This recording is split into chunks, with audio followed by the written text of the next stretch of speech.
we go to dress on this second half is his jail put on. Now, of course, everybody's going to comfort him and clown about him being put on in jail. You ain't a real one. You a jail put on, then went over there, because you got to understand, you got these day one dudes who made that transition from the streets. You got these dudes who really been stumping, been putting in that work.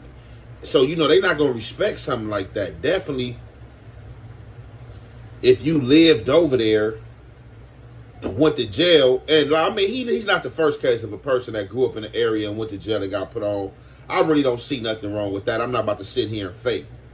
Now, it did seem like he got put on as a grown man in jail, but he said it happened when he was 17, turning 18. You know what I'm saying? So, if that is in fact true, he been from the gang for a long time.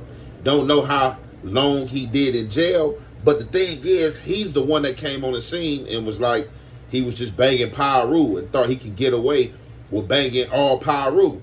And just like the guy that's on set with him said, man, piru is piru.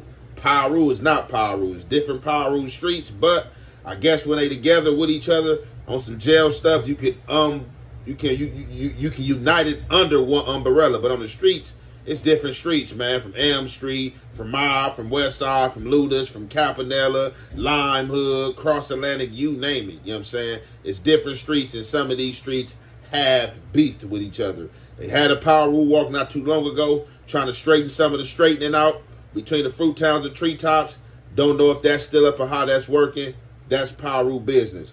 So, however, he goes into his jail stints and stuff like that. Like, man, I was brought up and I was raised around killers. I mean, a lot of us was brought up and raised around killers. On the street, in the hood, as well as in jail. If you done them jail stints and done them jail bids. I mean, it goes without saying, coincides one with the other. Now, however, he was banging all piru. Whenever time, he was 18, he had to make his decision to be from one piru set. 456 was chosen for him. He said the whole time he was in prison, he never was sent on a mission, that he volunteered to missions. Well, that would have been the best thing for you to do. You don't get no pat on the back volunteer missions. You know why? Because you talking to somebody else. Well, you wasn't even talking to me, but I am somebody myself who has never been volunteered for a mission. You know what I'm saying? I've never been volunteered for a mission. You know what I'm saying? I was just on that. Or if I heard or seen something that I knew that wasn't righteous, it ain't no even to go talk to the older homies like, hey, man, I'm just going to handle my business. And, if they need to know or want to know, you know what I'm saying?